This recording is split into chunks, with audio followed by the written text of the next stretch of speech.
ამ წუთებში ხელნაწერთა ეროვნული ცენტრის ტერიტორიაზე აქცია მიმდინარეობს. ცენტრთან დაკავშირებით დღეს კომენტარი განათლების მინისტრმა კიდევ ერთხელ გააკეთა თამარ სანიკიძის მით. განათლების სამინისტრო წლების მანძილზე ხელნაწერთა ეროვნულ ცენტრთან წარმატებით თანამშრომლობდა, თუმცა ბოლო დროს მასსა და ბუბა კუდელას შორის ურთიერთობა დაიძაბა, რასაც თამარ სანიკიძე ხელნაწერთა ცენტრში აუდიტის სამსახურის შესვლას უკავშირებს.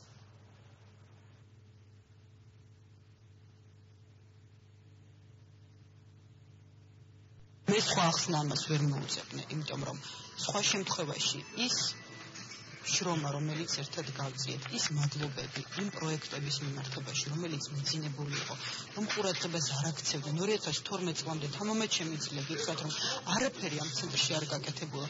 საცავების მოწესრიგება დავიწყეთ, პროგრამების დაფინანსება დავიწყეთ, დაფინანსება გავზარდეთ.